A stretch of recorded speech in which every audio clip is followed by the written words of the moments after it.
பரிகாரம் என்ன? கொடை புடிச்சுட்டு போகணும்.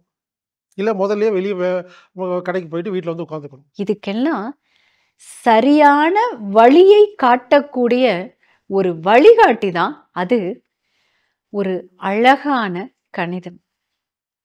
ஒரு அருமையான உளவியல். நான் நெறையா ஏமாற்றப்பட்டவர்கள், ஏமாற்றங்கள் இதத்தானே நான் பார்த்துருக்கேன். அப்படின்னு உங்களுக்கு ஒரு எண்ணம் வரலாம். இந்த பக்கமா போறதா?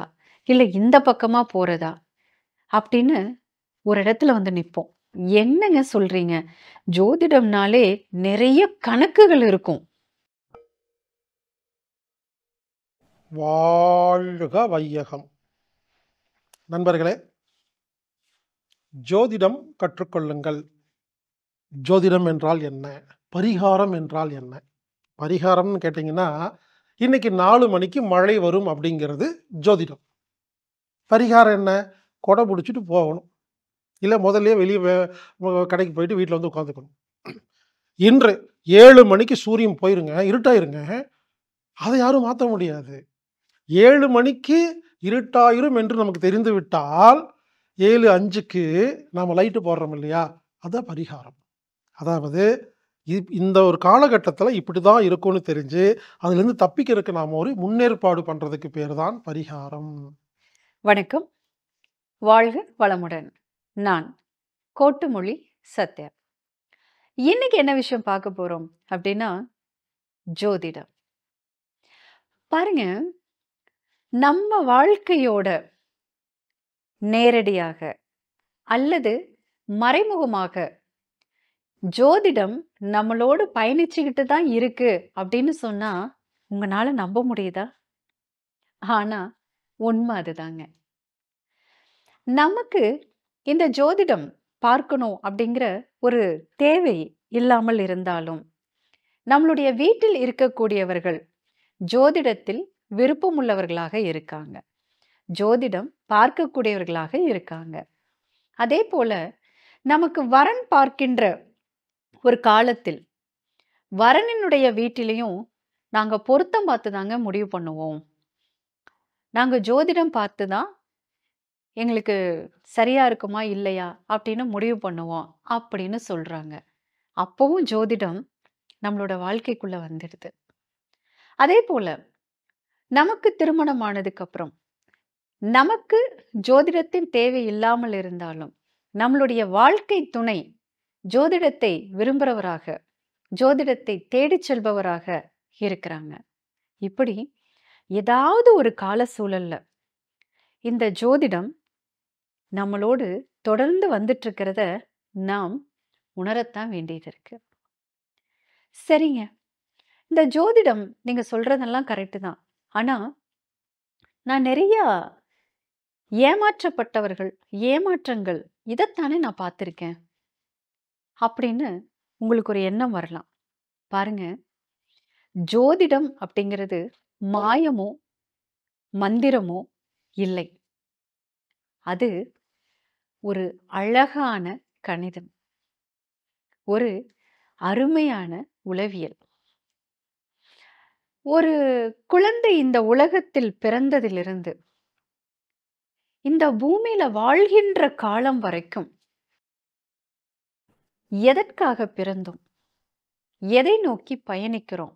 அப்படிங்கிறதுக்கான விடையில ஆரம்பிச்சு, இந்த வாழ்க்கை பயணத்தின் ஒவ்வொரு கட்டத்திலும் அக்குழந்தை சந்திக்கின்ற சாதகமான சூழல்களை முழுமையாக அனுபவிக்க, பாதகத்தை சாதகமாக மாற்ற, இல்ல அந்த கடினமான சூழல் தன்னை பாதிக்காத வகையில் தற்காப்போடு கடந்து செல்ல, இதுக்கெல்லாம் சரியான வழியை காட்டக்கூடிய ஒரு வழிகாட்டி தான் ஜோதிடம்.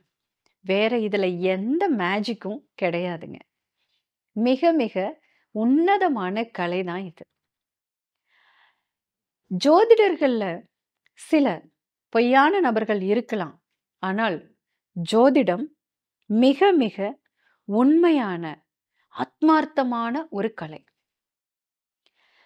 இந்த ஜோதிடத்தை நம்ம கத்துக்கிறதுனால என்னென்ன பலன் இருக்கு அப்படின்னு பார்த்தீங்கன்னா, நம்முடைய வாழ்க்கையிலும் நமக்கு ஒரு காலகட்டத்துல எந்த பாதையில பயணிக்கிறது?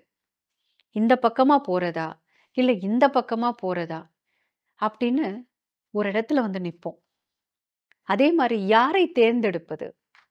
இந்த நபரை என் வாழ்க்கை துணையாக தேர்ந்தெடுப்பதா? அல்லது இந்த நபரை என் வாழ்க்கை துணையாக தேர்ந்தெடுப்பதா? அப்படின்னு ஒரு இடத்துல நிப்போம். நான் இந்த செயல்ல, இல்ல இந்த விஷயத்துல முதலீடு செய்யட்டுமா? அல்லது இந்த விஷயத்துல முதலீடு செய்யட்டுமா? அந்த மாதிரி ஒரு கட்டத்துல வந்து நிப்போம். அதேபோல நம்முடைய நோய். இந்த நோய் எளிதில் குணமாகக்கூடியதா? அல்லது பரவக்கூடியதா? அதிலிருந்து எப்படி நான் மீண்டு வருவது? இந்த மாதிரி ஒரு சூழல்ல வந்து நிப்போம். இந்த மாதிரியான காலகட்டங்களில் நாம் யாரையும் தேடிச் செல்லாமல், யாரையும் சாராமல், நமக்கு நாமே இதற்கான வழியை தெரிந்து கொள்வது மாரி இருந்தா, எவ்ளோ நல்லா இருக்கும் இல்லைங்களா? அத இந்த ஜோதிடத்தின் மூலமாக கற்றுக்கொள்ள முடியும். அதுவும் மிக எளிமையான முறையில. இப்ப நீங்க நினைக்கலாம், "என்னங்க சொல்றீங்க? ஜோதிடம்னாலே நிறைய கணக்குகள் இருக்கும். நாழிகை, அது இது வினாழிகைன்னு நிறைய கணக்குகள் சொல்லுவாங்களே! வார்த்தைகள் எல்லாம் ரொம்ப கடினமானதா இருக்குமே! அதையெல்லாம் புரிஞ்சுக்கிறதே ரொம்ப கஷ்டமாச்சே!" அப்படின்னு தானே நினைக்கிறீங்க? இல்லைங்க. கணக்குகளே இல்லாமல் நம்மளை சுற்றி இருக்கக்கூடிய விஷயங்கள், இடங்கள், பொருட்கள், நபர்களை வைத்து எளிமையான வார்த்தைகள் மூலியமா, ஏன் இன்னும் என்ன? சாதாரணமா நம்ம பேசுகிறோமே, இந்த சாதாரண வார்த்தைகள் மூலமாகவே ஜோதிடத்த கத்துக்க முடியும்னு சொன்னா, உங்கனால நம்ப முடியுதா? ஆமா. கத்துக்க முடியும். மிக அழகாக கற்றுக்கொள்ள முடியும். சரி. நான் இத எப்படி கத்துக்கிறது? ஏன்னா எனக்கும் பிடிச்சிருக்கு. நானும் இத தெரிஞ்சுக்கலான்னு நெனைக்கிறேன். என்னுடைய வாழ்க்கைய நானே அமைத்துக் கொள்ளலான்னு விரும்புறேன். அப்படின்னு தானே நெனைக்கிறீங்க? நாங்க இந்த ஜோதிட வகுப்பை எடுத்துக்கிட்டு இருக்கோம். இது பென்ட்ரைவ் வடிவிலயும் நீங்க இந்த வகுப்பின் பாடங்கள தெரிஞ்சுக்க முடியும். சரி, பென்ட்ரைவ் எங்க கிடைக்கும்? அம்மி தற்சார்பு சந்தை அல்லது ammi.com இந்த வெப்சைட்ல நீங்க பதிவு பண்ணியும் இந்த பென்ட்ரைவ வாங்கிக்கலாம். ஜோதிடம் மிக அருமையான ஒரு கலை. இத ஒருத்தர் ஒரு வீட்ல கத்துக்கிட்டாங்க அப்படின்னா, அந்த குடும்பத்திற்கே அவர் ஒரு சிறந்த வழிகாட்டியாக இருக்க முடியும்.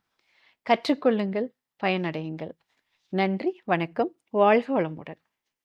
நண்பர்களே, உங்களுக்கு வாய்ப்பு இருந்ததுன்னா, ஜோதிடத்தை கற்றுக்கொள்ள வேண்டிய ஆர்வம் இருந்ததுன்னா, இந்த ஆன்லைன் வகுப்பு பென்ட்ரைவ் மூலமாக உங்களுக்கு வழங்கப்படும். அம்மி தற்சார்பு சந்தையில AAMMII.comல நீங்க பென்ட்ரைவ் மூலமா வாங்கி இந்த ஜோதிட வகுப்பை வீட்டிலிருந்து நீங்கள் கற்றுக்கொள்ளலாம். இல்ல, எனக்கு இந்த ஆன்லைன் மூலமா பதிவு செய்ய தெரியாது, பர்ச்சேஸ் பண்ண தெரியாதுன்னு சொன்னீங்கன்னா, 9500655548 அப்படிங்கிற எண்ணுக்கு தொடர்பு கொண்டு நீங்க புத்தகம் வாங்கிக்கலாம். நீங்க பென்ட்ரைவ் வாங்கிக்கலாங்க. எனவே ஜோதிடம் கற்றுக்கொள்ளுங்கள். இப்படிக்கு ஹீலர் பாஸ்கர்.